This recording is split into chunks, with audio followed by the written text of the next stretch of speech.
Assalamualaikum warahmatullahi wabarakatuh. Mungkin langsung saja untuk acara podcast hari ini.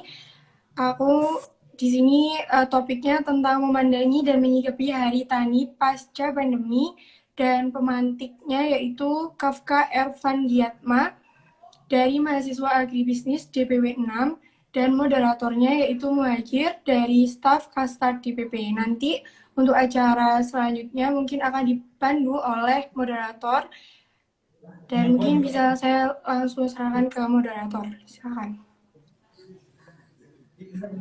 Oke, baik. Assalamualaikum warahmatullahi wabarakatuh. Selamat malam untuk semuanya. Saya ucapkan selamat malam untuk Padma dan Kesatria yang hadir pada malam hari ini. Jadi sebelum kita mulai, saya ucapkan terima kasih kepada MC Padma Tarisa Dava ya, Iya. atas mempersilahkan untuk menjadi moderator pada malam hari ini dalam diskusi atau podcast pandemi COVID-19. Jadi untuk malam hari ini di tengah kita itu saya ucapkan terima kasih kepada Kesatria Ervan selaku mahasiswa agribisnis wilayah 6 atas kesempatan menemani kami dalam podcast malam ini dalam rangka Hari Tani Nasional dengan tema memandang dan menyikapi Hari Tani pasca pandemi.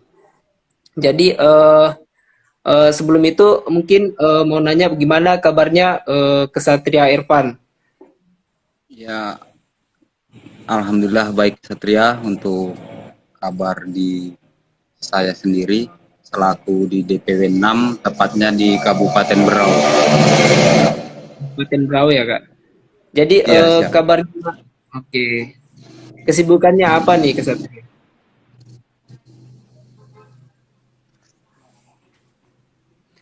Oke, kalau boleh tahu kesibukannya akhir-akhir ini apa ya? Iya. Kalau untuk kesibukan Kesatria, pertama ya kita bekerja sambil kuliah, dan termasuk organisasi pun alhamdulillah ya paling tidak bisa membantu di organisasi, maupun sekarang saya menjadi ketua CB Bro Club, itu perkumpulan motor-motor tua. Nah, perkumpulan motor-motor tua dengan periode 2022-2027. Wah, lumayan panjang ya periodenya. Jadi terima 5 kasih tahun. Kesatria atas kesibukannya menyempatkan untuk menemani kami podcast malam hari ini. Jadi sedikit dari saya ingin menyampaikan mengenai memantik sedikit mengenai materi diskusi kita malam hari ini. Jadi mungkin teman-teman sekalian tahu atau mengalami sendiri dampak dari COVID-19 yang kita alami di tahun 2021 itu, yang mana parah-parahnya, yang mana kita dipaksakan untuk menormalkan hal-hal yang baru kita alami, yang tadinya kita laksanakan seluruhnya secara offline yang normal, yang biasa-biasa saja, tiba-tiba kita laksanakan secara online, yang mana kita kuliah, kita belajar ya secara online, secara non tatap muka begitu. Jadi permasalahan ini itu dihadapi di semua sektor, tak terkecuali itu di sektor pertanian itu sendiri, yang mana pertanian pada saat itu lumayan sulit untuk mendistribusikan hasil pertanian yang mereka hasilkan. Jadi setelah pandemi, saat ini yang dimana pandemi sudah dinormalisasikan, yang mana kita sudah terbiasa dengan keadaan pandemi sehingga menjadi biasa-biasa saja. Tapi ada lagi masalah yang lumayan sangat menyusahkan sih menurut saya untuk di semua sektor juga, yang itu ada perang antar negara mungkin di luar negara kita itu sehingga mempengaruhi banyak hal, terutama di sektor pangan seperti gandum yang sangat menjadi eh, bahan utama untuk pembuatan roti dan juga mie sehingga menaikkan barang. Dan yang kedua itu harga BBM yang sekarang kita rasakan yang mana itu melonjak tinggi menurut saya yang bahkan bisa menaikkan seluruh harga dari dampak dari BBM ini. Nah, mungkin itu sedikit pemantik saya mengenai sektor mengenai masalah pandemi dan pasca pandemi saat ini. Jadi mungkin sedikit kita bakal didampingi oleh pemantik kita. Nah, jadi untuk Kesatria Irfan atau sebelum itu kita panggilnya apa ya Kesatria? Enaknya dipanggil apa? Ya, mungkin Irfan aja Kesatria. Oke, Irfan ya atau Kak Irfan ya? Ya, siap Kesatria. Oke. Jadi yang kita diskusikan itu sih mengenai bagaimana petani. Oke, mungkin sedikit pertanyaan dari saya untuk Kesatria. Bagaimana sih tanggapan Kesatria mengenai petani di saat pandemi dan saat sekarang yang dimana bisa dikatakan pasca pandemi sih? Mungkin pendapat Kesatria bisa disampaikan. Mungkin kalau memang di saat pandemi kita terhalang, pertama kita untuk keluar masuk dari daerah-daerah, dari desa-desa itu sangatlah susah, apalagi yang mempunyai lahan atau perkebunan, baik pertanian, itu jauh dari rumahnya, atau enggak berbeda desa, itu untuk masuk ke desa tersebut biasanya ada yang namanya Satgas untuk menjaga. Yang pertama di saat pandemi. Dan yang kedua, untuk kita menjual bahan-bahan hasil pangan, bahan-bahan hasil panen, itu sangatlah susah karena untuk keluar masuk bertemu sesama orang, berbaur ke masyarakat itu dibatasi. Dan setelah pasca pandemi ya alhamdulillah berangsur-angsur naik, walaupun di situ masih belum terlalu normal.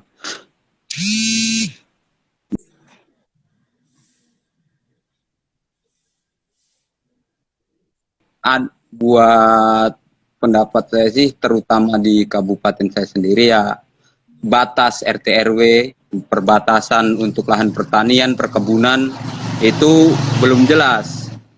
Termasuk saya buka data-datanya, ada kabupaten-kabupaten lain yang belum memiliki data tersebut untuk perkebunan berapa, pertanian berapa. Itu seharusnya ditentukan. Jadi biar kita bisa apa istilahnya, penghasilan kabupaten kita, penghasilan di mana bisa kita isi datanya. Nah, untuk itu kekurangan pemerintah. Dan tadi sempat membahas dari Kesatria Muhajir itu membahas tentang kenaikan BBM. Nah, memang dari segi BBM sendiri itu berpengaruh, sangat berpengaruh, sangat penting karena pengoperasian untuk di Indonesia ini semua melewati BBM tersebut, baik subsidi maupun non subsidi. Nah, cuman kan ini sudah keputusan, walaupun kita sebagai mahasiswa sudah menyuarakan, tapi di situ keputusan belum bisa dialihkan. Mungkin itu aja Kesatria, saya kembalikan. Oke, jadi keadaan di sana itu sangat berpengaruh ya pada saat pandemi itu, yang mana pembatasan itu berpengaruh untuk petani untuk bertemu langsung dengan pedagang ya. Oke, jadi selanjutnya apa problematika yang dihadapi petani sebelum dan sesudah problematika yang dihadapi oleh petani di sana itu apa ya pas pandemi dan pas sekarang saat ini yang setelah pandemi ini? Problematika terutama kalau di kabupaten saya sendiri ataupun di area Kaltim itu kebanyakan yaitu perkebunan kelapa sawit. Nah, perkebunan kelapa sawit di situ pertama ketika di saat pandemi ada istilahnya pemanen ataupun bagian-bagian tertentu yang terkena COVID tersebut, maka kita susah untuk melakukan kegiatan ke sana kemari, karena apalagi untuk pengepul sekarang untuk di pabrik sendiri kita susah masuk karena banyak antrian, dan itu pun mengantri itu bukan sehari kita bisa masuk, bisa sampai 3 hari walaupun perbedaan harga.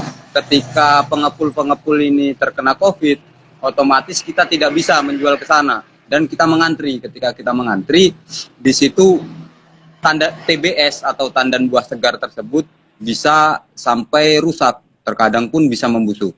Nah, dan setelah pandemi ya alhamdulillah buat kemarin walaupun sawit sempat anjlok, sekarang sudah bisa normal, bisa sampai 2.000 harganya, dan pabrik pun bisa menampung lebih banyak dari petani, dan operasional ke sana kemari itu lebih mudah.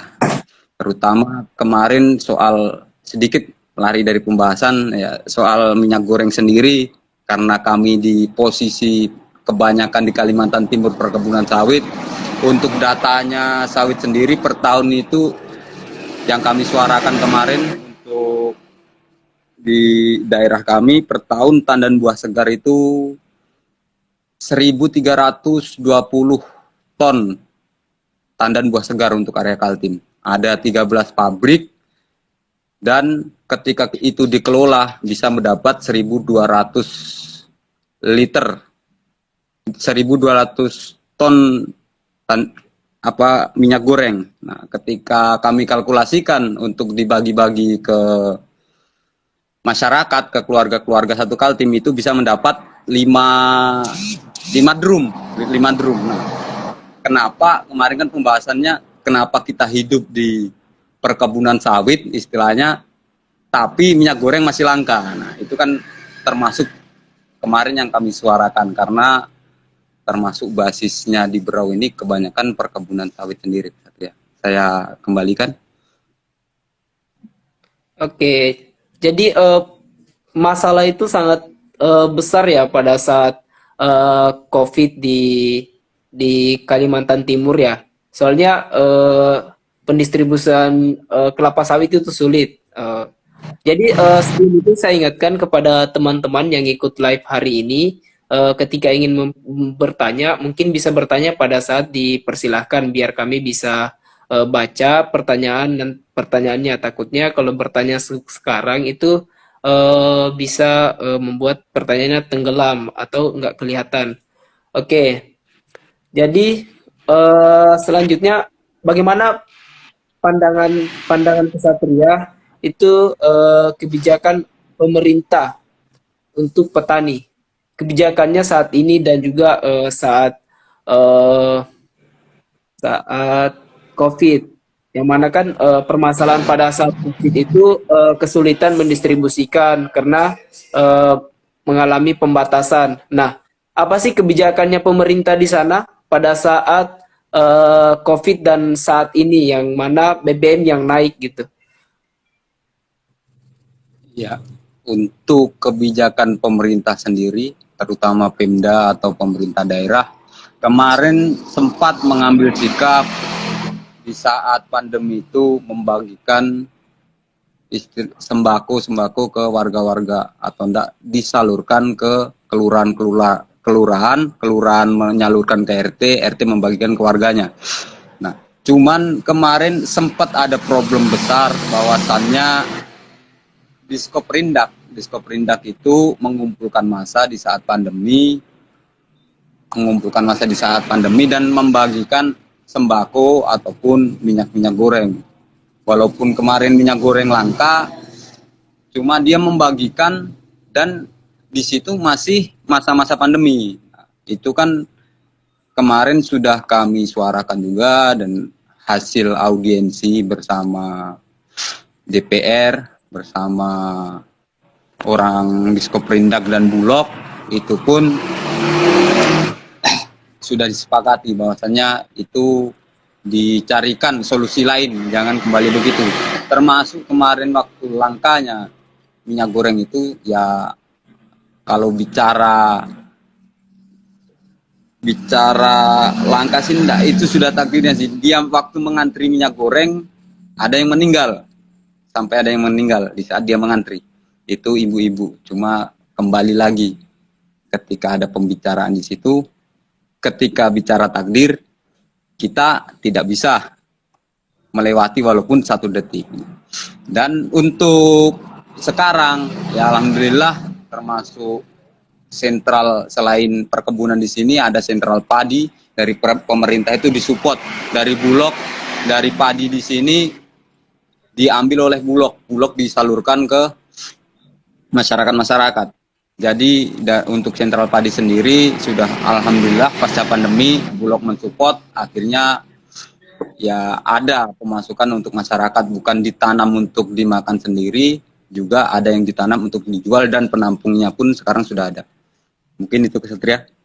Oke. Jadi pandangannya gimana nih Kesatria dengan kebijakan-kebijakan itu? Pandangan Ya, Kesatria. untuk pandangan saya sendiri, yang namanya kita memimpin, bukan kita memimpin, yang namanya pimpinan ya pasti dia mencari kebaikannya masyarakat, biar dia baik bagaimanapun. Nah, sekarang ya menurut saya baik dipimpin untuk sekarang, karena ada kemajuan yang istilahnya drastis, walaupun sebelumnya waktu pandemi itu banyak kejanggalan dan akhirnya ketika ya kita, termasuk kita mahasiswa sebagai agen of change, membentuk agen perubahan dan lain sebagainya, itu pun mau menyuarakan walaupun hanya orang-orang tertentu, dan untuk yang pemerintah sendiri dia bisa menampung dan mencari solusi lain ketika ada permasalahan yang problemnya itu lebih urgent. Mungkin itu Satria. Oke. Jadi apa peranan pemerintah dan peranannya pemuda di sana untuk kesejahteraan petani setelah pandemik ini? Mungkin Jadi, bisa diulangi Satria. ya, Agak suaranya putus. Oke, jadi maksudnya pada saat pandemi itu kita tahu dengan masalah-masalah yang sangat besar, itu khususnya di bidang pertanian. Nah, dan juga pada saat pendistribusian sangat sulit pada saat pandemi. Jadi apa sih peran pemerintah dan kaum pemuda pada saat setelah pandemi ini di daerahnya Kesatria?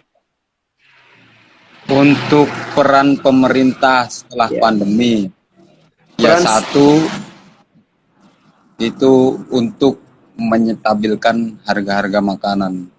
Nah, pemerintah itu menyetabilkan harga-harga makanan yang sebelumnya itu naik drastis, itu bisa stabil lagi. Nah, dan untuk peran pemuda sendiri, pemuda di sini berperan lebih banyak istilahnya. Ketika pandemi dia bisa menjaga kampung-kampungnya atau daerah-daerahnya sehingga bisa meminimalisir untuk penyebaran COVID tersebut. Dan setelah COVID, pemuda ini kembali kegiatan seperti biasa. Termasuk di sini kan hasil terbesar di sini walau selain perkebunan yaitu pertambangan sendiri.